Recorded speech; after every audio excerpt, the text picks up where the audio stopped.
Halo, selamat sore farmers. Kita saat ini sedang bersama Profesor Mulatno. Selamat sore, Prof. Selamat sore. Kita akan berbincang-bincang santai di event Indo Livestock di hari kedua ini. Dan nanti kita akan coba ngobrol-ngobrol seperti apa perkembangan sektor perunggasan atau peternakan saat ini bersama Profesor Mulatno. Selamat sore, Prof. Selamat sore. Ya. Mungkin Prof bisa kasih sedikit statement mengenai kira-kira perkembangan sektor peternakan di Indonesia seperti apa dan program yang mungkin sedang dilakukan nih, Prof, terkait sektor perunggasan atau peternakan apa saja yang sedang dilakukan, mungkin bisa menjadi informasi juga bagi rekan-rekan yang nonton kita. Silakan.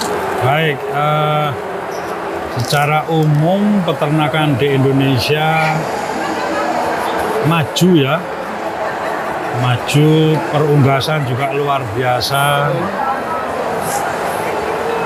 Dengan semangat peningkatan efisiensi, itu perusahaan-perusahaan besar menjadi lebih efisien dan berkembang lebih cepat. Salah satunya dengan pendekatan integrasi vertikal, ya kan?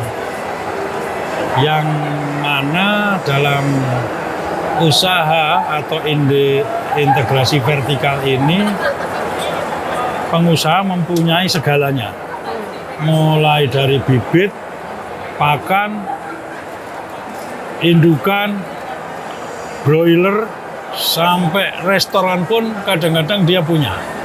Dari hulu ke hilir. Dari hulu ke hilir penuh. Itu sesuatu yang menjadi keniscayaan apabila pengen usaha peternakan kita ya berhasil. Emang harus begitu, harus begitu. Kalau enggak ya pasti kelindas. Apalagi dengan teknologi digital. Ya, semua juga dimudahkan semua. Ya, lo ngapain kalau udah semua dimudahkan, kok enggak kita ambil aja semua dari hulu ke hilir. Ya. Biar lebih efisien juga ya. Sangat lebih efisien.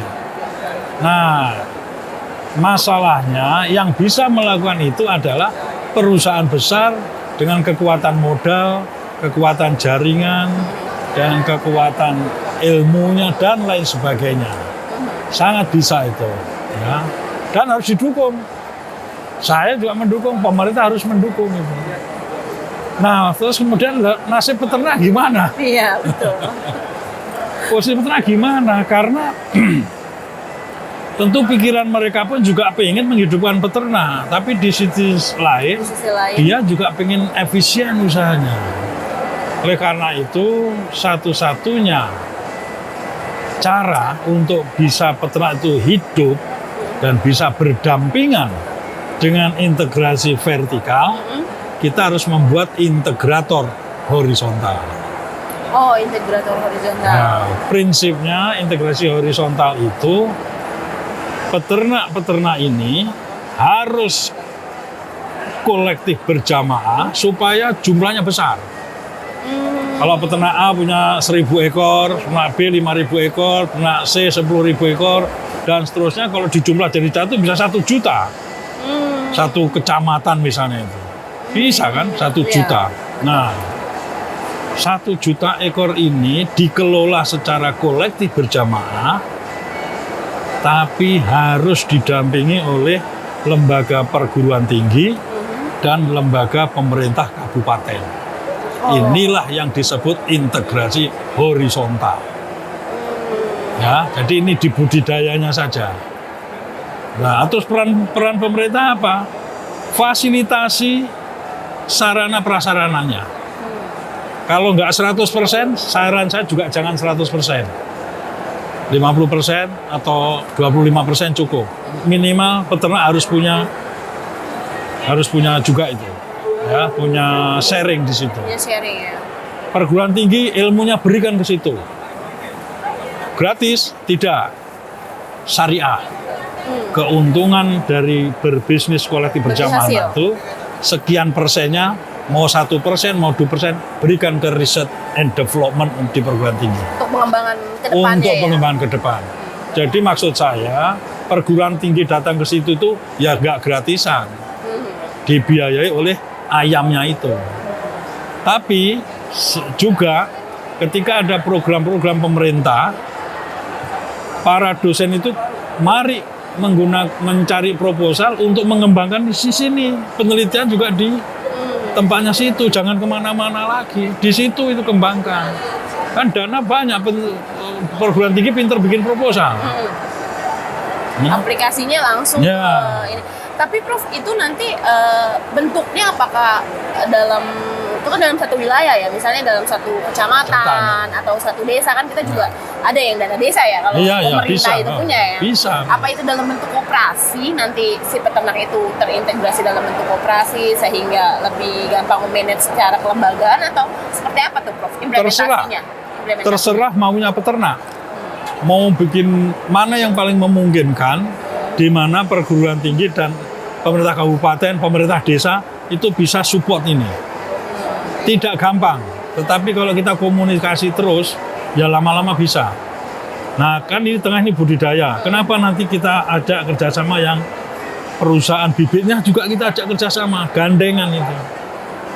Ya, jadi yang perusahaan besar integrasi vertikal silahkan, yang integrasi horizontal juga jalan, sama-sama. Sehingga dia menjadi lebih kuat ya. Lebih kuat. Karena bersama ini tadi. Dan support tadi dengan fasilitas dari pemerintah maupun mungkin teknologi atau inovasi dari universitas gitu. Dan mungkin pasar juga ya untuk pasar. kestabilan harga dan lain-lain yang misalnya, harus dipikirkan gitu ya. Pemerintah misalnya di suatu kabupaten ada perusahaan besar. Wajib membeli produk ini 50% kayak, atau bahkan 100% kalau perlu. Ini produk rakyat ini, tolong tuh perhatikan ini. Bisa kan? Iya. Harganya juga bukan harga dinaikkan, harganya normal pasar. Harga pasar ya. Nah, dengan cara ini bisa tumbuh peternak kecil. Nah, yang integrasi vertikal gimana? Masyarakat Indonesia jumlahnya ratusan juta.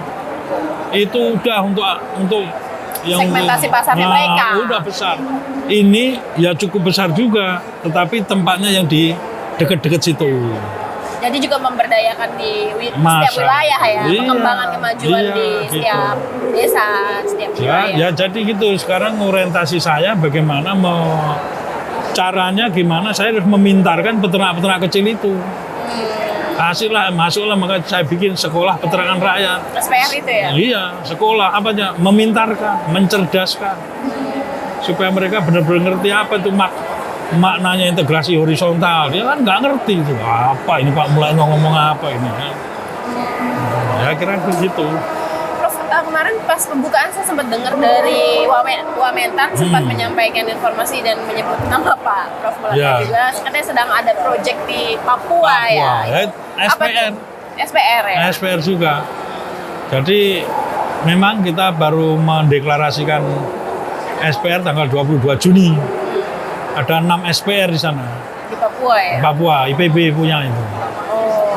Jadi ada SPR pertanian 2, SPR peternakan 2, SPR perkampungan 2.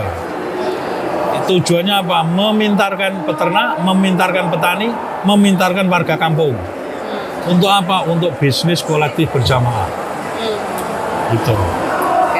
Nah, jadi produknya nanti dibeli orang sana. Pakan, Mas, banyak pakan. Untuk implementasi dari integrasi horizontal sendiri apa sudah jalan atau gimana tuh perkembangannya? Sudah jalan, sekarang berjalan di Bojonegoro, Jombang. Terus Papua nanti kalau sudah lulus, tahun depan dia sudah bisa jalankan itu. Integrasi horizontal tadi ya. Hasilnya gimana tuh Prof yang sudah jalan di Bojonegoro itu? Ya tentu yang jelas ini terus ya, minimal kan jual beli transaksi sudah berjalan. Ya? Sudah tenaga yang terserap di situ ada 4 orang di situ ya, dengan biaya, dengan gaji ya syariah. Pokoknya kita nggak boleh gaji besar, nggak boleh. Ya pokoknya untungnya 100 ya dibagi 4. untungnya 1.000 ya dibagi 4. Ya, untung bersihnya ya maksudnya. Iya. Gitu. Oke. Ya inilah cara menata bagaimana kesepakatannya, bagaimana membaginya, itu perlunya sekolah di situ. Mungkin kalau kita lihat dari secara global di dunia ya, Prof, ya kan katanya mau ada resesi nih. Atau sudah resesi, dan banyak juga perusahaan di perusahaan yang mengalami penurunan ya dari sisi bisnis ataupun kerugian gitu ya. Prof, melihatnya gimana sih untuk prospek kedepannya nih, di future-nya kedepannya itu melihat dengan kondisi ekonomi secara global itu apa yang harus disikapi dan gimana? Saya bukan orang ahli ekonomi makro. Saya adalah pegiat sosial. Jadi ternyata lebih baik kita memikirkan dan mengerjakan di level paling kecil. Coba kalau di satu desa itu integrasi horizontal jalan, 88.000 desa itu kayak begitu semua, nggak masalah. Indonesia itu terlalu kaya. Ya, ternak itu jangan mencari pakan dari mana-mana, harus di desanya itu. Dari sumber daya lokal. Dari ya, sumber daya lokal. Nah, semua yang hijau bisa dimakan. Oh. Ahli pakan mengatakan semua yang hijau itu bisa dimakan ternak. Jadi kenapa kok kerepotan kita itu? Kalau Jakarta mungkin nggak ada barang hijau itu, gedung semua. Susah, iya betul. Tapi di desa-desa. Jadi resesi apapun itu, kalau kita memperkuat komunitas paling kecil, aman udah. Coba aja ada guncangan apapun, pertanian kan tinggi. Tetap ya stabil ya. Stabil. Karena terkait pangan ya, Prof ya. Iya. Dan setiap orang pasti makan mau kondisi apapun gitu kan. Jadi orang Jakarta bisa aja tergantung orang desa, tergantung impor luar negeri. Orang di Jakarta karena dia nggak punya lahan pangan. Orang desa lahan begitu luas. Dan dia bisa untuk apa saja. Ya, dia punya ketahanan pangan ya. Ya itu kalau menurut saya. Nah, itu belum diberi ilmu. Coba kalau dikasih ilmu. Nah, ada sisa itu pasti. Sisa jual keluar. Jadi konsepnya ternak tidak boleh dipelihara di tempat yang tidak ada pakannya.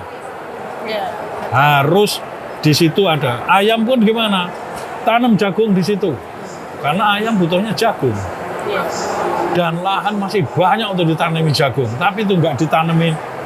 Ya masih lah banyak saya temukan lahan-lahan kosong. Di hutan-hutan banyak kosong. Kenapa nggak ditanemin tanaman pakan, tanaman pangan? Nggak punya ilmu ternyata. Itu ya, harus ya itu ya, sinergi ya. Sinergi semua pihak untuk bisa menjalani ya, dan terutama yang kecil. Horizontal gitu ya. Ya. Oke.